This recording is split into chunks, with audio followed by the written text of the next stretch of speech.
ওই দিন জনাব সালাউদ্দিন সাহেব স্বীকার করলেন যে আমরা আসলে নির্বাচন হওয়ার জন্য মানে যা বলেছে সেটা মেনে নিয়েছে, শুধুমাত্র নির্বাচনটা যেন হয়ে যায়, এবং এটা এক ধরনের এর থেকে ভণ্ডামি। আমাদের একটা তাগাদা ছিল যে এরা সংস্কারের বাহানায় যদি নির্বাচনটা না হতে দেয়, সেজন্য আমরা সবকিছুতে আপোষ করে জুলাই জাতীয় সনদও স্বাক্ষর করেছি।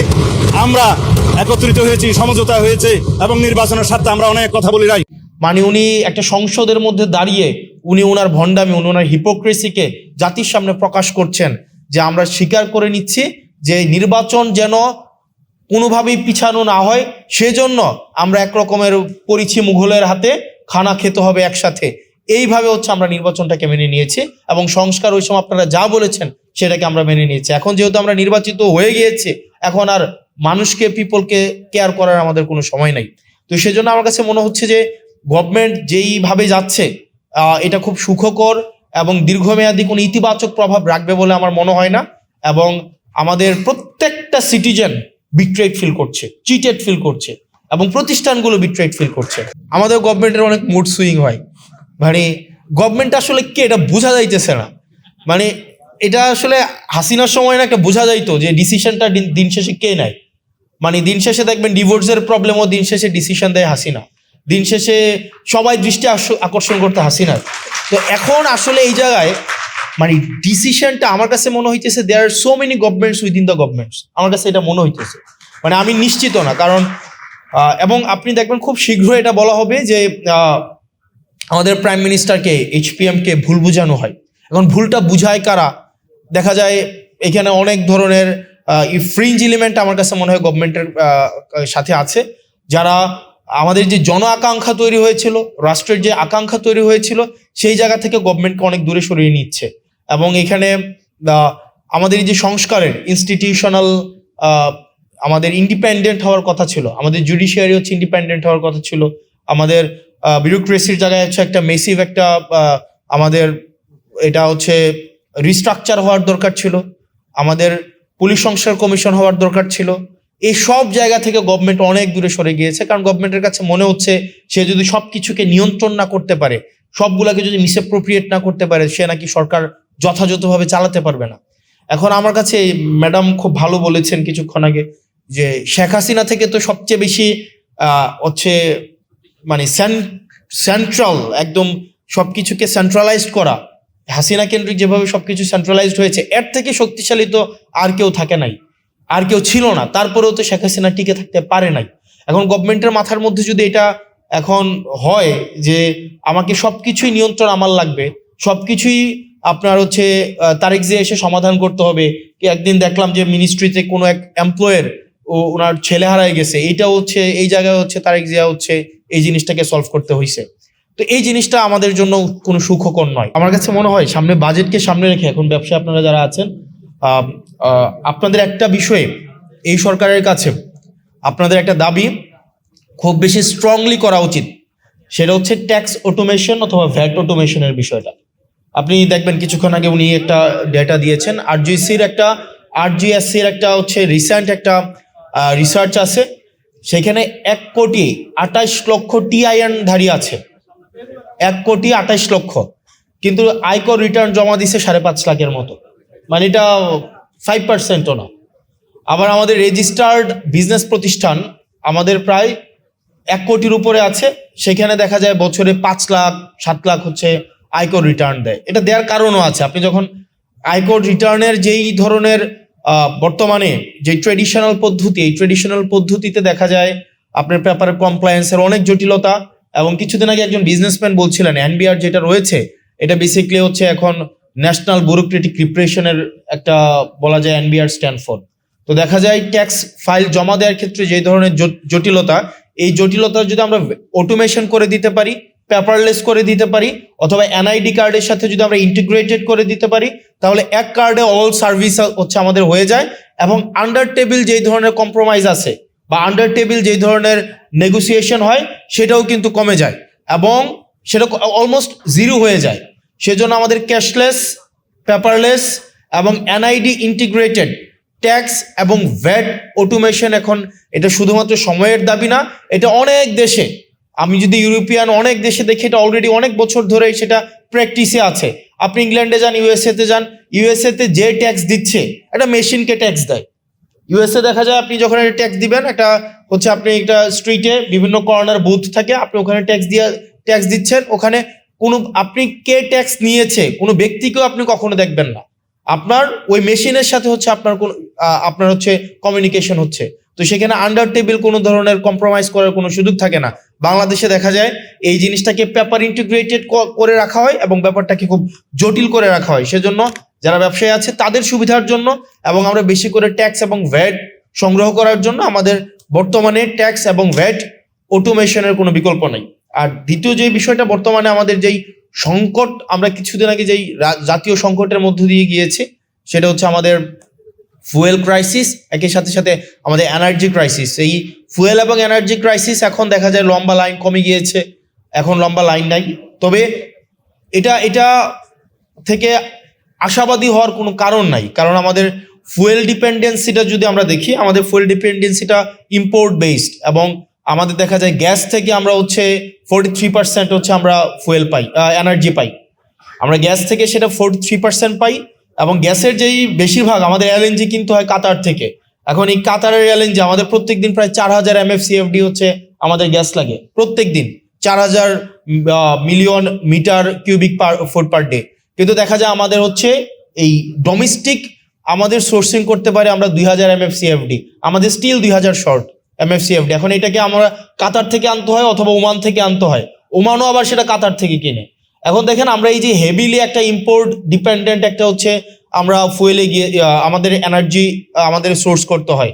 এরপর দেখেন আমাদের প্রায় 21% আমাদের হচ্ছে এনার্জি আমরা সোর্স করি হচ্ছে আপনার থেকে, আপনার HFO থেকে, মানে হেভি ফুয়েল অয়েল যেই জায়গা থেকে আমাদের করতে হয়, আমাদের ডিজেল থেকে করতে হয়।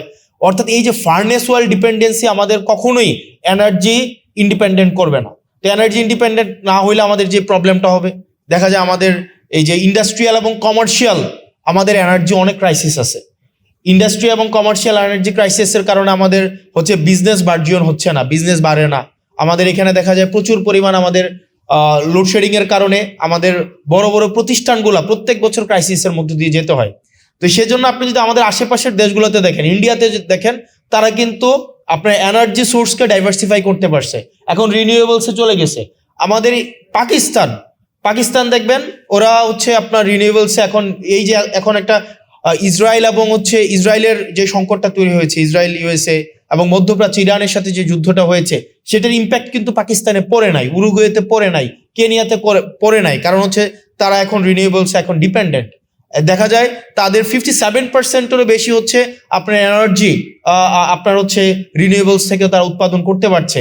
কিন্তু আমাদের রিনিউয়েবলস এর উৎপাদন ক্যাপাসিটি হচ্ছে 2.9% মাত্র, জাস্ট 2.9%।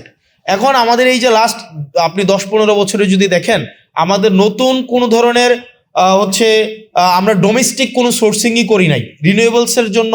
আমাদের একটার পর একটা পাওয়ার প্ল্যান্ট দিয়ে গেছে, কিন্তু এগুলা থেকে হচ্ছে আমরা সোর্স করতে পারি নাই। তো সেটার জন্য আমরা বলবো যে সুদূর প্রসারে আমাদের পরিকল্পনার ঘাটতি ছিল। আমাদের দিন শেষে আমাদের যেই ইম্পোর্ট বেসড যেই আমাদের এনার্জি সোর্সিং করার যে পদ্ধতি বা আমাদের যেই প্রক্রিয়া ডিপেন্ডেন্সি, সেটা থেকে আমাদের বের হয়ে আসতে হবে এবং আমাদের দিন শেষে রিনিউয়েবলসে আমাদের যাইতে হবে। আমরা যদি রিনিউয়েবলসে না যাই, আমাদের যে পরিমাণ প্রত্যেক দিন আমাদের এই পিক টাইমে আমাদের 15 গিগাওয়াট বা 15,000-16,000 আমাদের গিগাওয়াট হচ্ছে আমাদের ডিমান্ড, পিক ডিমান্ড। এটা হয়তো উইন্টারে সেটা ফল করে 7-8 গিগাওয়াটে আসে, কিন্তু আমাদের দেখা যায় এটাও হচ্ছে আমরা নিজেরা হচ্ছে সোর্স করতে পারবো না। আমরা যদি প্রত্যেক বছর এই ধরনের এই যে ক্রাইসিসটা এখন তৈরি হয়েছে, এই ক্রাইসিস কিন্তু এটা মানে ইমিডিয়েট সলিউশন হবে বলে বোধ হচ্ছে না। এটা একটা লং টার্ম একটা ইম্প্যাক্ট ইকোনমির মধ্যে পড়বে এবং এনার্জির মধ্যে পড়বে। এবং দিন শেষে যদি এনার্জি এই পুরা সিস্টেম কলাপস করে, আমার পুরা হচ্ছে বিজনেস কলাপস করবে, আমার হচ্ছে সব কিছু আমার হচ্ছে প্রাইস ইনক্রিজ হবে এবং দেখা যায় গিয়ে স্থানীয়ভাবে আমাদের যে এসএমই সেক্টর যেটা নিয়ে আমরা আশাবাদী হচ্ছি, ওই জায়গাও কিন্তু একটা বড় ধরনের একটা সংকট সৃষ্টি হবে। সেজন্য আমাদেরকে এখন ডাইভার্সিফিকেশন অফ এনার্জি সোর্স আমাদের খুবই গুরুত্বপূর্ণ। আমাদেরকে সিসমিক হচ্ছে সার্ভের মধ্য দিয়ে আমাদের অফশোরে অনশোরে হচ্ছে আমাদের গ্যাসের যেই সংকট, আমরা প্রত্যেকদিন গ্যাসের সংকট সমাধানে আমাদের সিসমিক সার্ভে করা গুরুত্বপূর্ণ। মায়ানমার সেই জায়গায় সফল হয়েছে, ইন্ডিয়া সেই জায়গায় সফল হয়েছে। আমাদের যে এফএসআরইউ গুলো রয়েছে, আমাদের ল্যান্ড বেসড এফএসআরইউ করা যায় কিনা সেই জায়গায় আমাদের দৃষ্টি দেওয়া উচিত। তবে আমি লাস্ট কিছুদিন জ্বালানি বিষয়ক, আমি একটা কমিটিতে আছি, জাতীয় জ্বালানি বিষয়ক কমিটি, সেই জায়গায় দেখলাম মূলত বিশেষ করে আমলাদের মধ্যে অনেকেই, সব আমলা না, আমলাদের মধ্যে অনেকেই যে এলএনজির সাথে রিলেটেড সে গভর্নমেন্টকে পুশ করার চেষ্টা করে এলএনজি কিভাবে আমাদের দেশে এনার্জি সংকট নিরসনে সহায়তা করবে। কারণ এলএনজি কোম্পানিগুলো তারা ইম্পোর্ট করে, মানে ইনভেস্ট করে, এবং দেখা যায় রিটায়ারমেন্টের পরে দেখা যায় ওই আমলা ওই এলএনজি কোম্পানির কোনো একটা অ্যাডভাইজরি চাকরি বাকরি করে বা কোনো একটা পোস্টে যায়। আবার যে এইচএফও নিয়ে কাজ করে সে দেখা যায় গভর্নমেন্টকে পুশ করে, পলিসিতে পুশ করে যে আমাদের হেভি ফুয়েল অয়েল গুলা যদি আমরা ইম্পোর্ট করি বেশি বেশি, সেটা কিভাবে আমাদের এনার্জি ক্রাইসিসকে সলভ করবে। আমাদের দেখা যায় যে ডিজেল নিয়ে কাজ করে, সে গভর্নমেন্টকে পুশ করে কেমনি ডিজেলকে আপনার যদি গভর্নমেন্ট ডিজেল বিভিন্ন জায়গা থেকে কিনে, স্পট মার্কেট থেকে কিনে, এখানে দেখা যায় গভর্নমেন্টের মধ্যে অনেকগুলো এজেন্ট আছে, মানে গভর্নমেন্টের অনেক আমলারা বিভিন্ন কোম্পানির এজেন্ট হিসেবে এখানে পারপাস সার্ভ করে। এবং এটা খুবই আমাদের জন্য দুঃখজনক। আমাদের আমলাদের মধ্যে অনেকেই, সব আমলা না, অনেক আমলা দেশপ্রেমিক, অনেকরা স্যাক্রিফাইসিং, কিন্তু অনেক আমলাও আছে তারা সরকারি চাকরির এই ট্যাগটাকে ব্যবহার করে বেসিকলি বিভিন্ন কোম্পানির পারপাস সার্ভ করে, এবং গভর্নমেন্টের পলিসিতে তারা তাদের ব্যক্তিগত এজেন্ডাকে পিনাট্রেট করার চেষ্টা করে। তো সেই জায়গা থেকে আমরা যদি এনার্জিতে ডিপেন্ডেন্ট হইতে চাই, আমাদের বিভিন্ন স্টেক হোল্ডারদেরকে নিয়ে আমাদের অবশ্যই আমাদেরকে রিনিউয়েবলসের মধ্যে যাইতে হবে। রিনিউয়েবলসের মধ্যে যদি আমরা যাইতে পারি তাইলে আমরা যদি এটাকে ডাইভার্সিফাই করতে পারি, আমাদের অ্যাটলিস্ট 7 গিগাওয়াট থেকে 9 গিগাওয়াটে আমরা যদি এটাকে আপলিফট করতে পারি, তাইলে আমাদের যেই মানে ইন জেনারেল যে ডিমান্ড আমাদের প্রত্যেক বছর থাকে এটাকে আমাদের মিট করা অনেক বেশি সহজ হবে। আর যে প্রশ্নটা আমাকে করা হয়েছিল যে ওভারঅল গভর্নমেন্টের যেই আপনার মুড, আইনমন্ত্রী সংসদে দাঁড়াইয়া উনি অনেকগুলা সত্য চেপে গিয়েছেন, এবং উনি অনেকগুলা অসত্যের অবতারণা করেছেন কাব্যিকভাবে, এবং খুবই এত এইভাবে লাই বলতে পারে, এটা আমার কাছে খুব অবাক হয়েছে। উনি বলেছেন পোস্টিং প্রমোশন পদোন্নতির এটার কোনো এখতিয়ার নাকি আইনমন্ত্রীর নাই। খাতা কলমে অবশ্যই নাই, কিন্তু প্র্যাকটিসে আইনমন্ত্রী যেটা বলে সেটাই হয়। এখন আপনি একটা বিচারক, ফেয়ারলেস কোন একটা বিচার কার্য পরিচালনা করবে, বাংলাদেশে তো এই পরিস্থিতি নাই। আপনি তার সেক্রেটারিয়েটটা আপনি তাকে দখল করে রাখলেন। আমাদের ব্যুরোক্রেসিকে আপনি স্ট্রাকচারাল রিফরমেশন আনলেন না, এবং এটা না আনার কারণে যেটা হয়েছে, পুরা জাতির প্রত্যেকটা ভোটার, ইভেন বিএনপিকে যারা ভোট দিয়েছে তারাও প্রতারিত হয়েছে, তারাও নিজেরা চিটেড ফিল করছে। কারণ দিন শেষে তো বিএনপি রাষ্ট্র কাঠামোর বাইরে না। বিএনপির হয়তো আপনি যদি পার্টি পলিটিক্স করে একটা নির্দিষ্ট যদি অংশ 5% বা 10% পার্টি পলিটিক্স করে, ভোটার মানেই তো কর্মী না। যারা ভোট দিয়েছিল যে বিএনপি এসে এইগুলোর সংস্কার করবে, তারাও এখন বিট্রেড ফিল করছে। সেজন্য আমাদের এখন রিঅর্গানাইজ হইতে হবে। আমাদের এখানে যারা আছে আমাদের রিঅর্গানাইজ হইতে হবে। আমাদেরকে মনে রাখতে হবে শুধুমাত্র ফাইটটা সংসদের ভিতরে না, আমাদের সংসদের বাহিরে, আমাদের প্রত্যেকটা জায়গা থেকে আমাদের এই যে সংস্কারের যে আকাঙ্ক্ষা, আমাদের রাষ্ট্র কাঠামোর প্রত্যেকটা ব্যক্তি, প্রত্যেকটা আমজনতা যে নাগরিক হয়ে উঠবে, সেই লড়াইটা আমাদের সেটা অব্যাহত রাখতে হবে। সেটা সংসদের ভিতরে এবং সংসদের বাইরে একইভাবে অব্যাহত রাখতে হবে। আবার যেন এমন কোন সিস্টেম বিদ্যমান না থাকে যে সিস্টেমের মধ্য দিয়ে আবার নতুন করে শেখ হাসিনা উৎপাদন না হয়। আমাদের আবার মাথায় রাখতে হবে সেটার মধ্য দিয়ে একজন ব্যক্তি ঢুকে আবার শেখ হাসিনা হয়ে বের হবে, এরকম কোনো যেন রাষ্ট্র ব্যবস্থা বাংলাদেশে বিদ্যমান না থাকে। সেজন্য আমাদের লড়াইটা অব্যাহত রাখতে হবে। আপনারা ভালো থাকবেন, আপনারা সুস্থ থাকবেন, আপনাদের সাথে দেখা হবে। এবং আমরা যেহেতু 5 আগস্ট জুলাইয়ের মধ্য দিয়ে আমরা এই প্রজন্ম গিয়েছি, আমরা সংস্কার অবশ্যই আনবো। আজকে না হোক আগামীকাল না হোক পরশু। এটা অবশ্যই, এটা জাতি, এটা আমাদের নিয়তি, এবং এটা আমাদের চূড়ান্ত, আমাদের বাংলাদেশের প্রয়োজন, বাংলাদেশের চূড়ান্ত নিয়তি এই সংস্কার। আপনারা ভালো থাকবেন। আসসালামু আলাইকুম ওয়া রাহমাতুল্লাহি ওয়া বারাকাতুহু।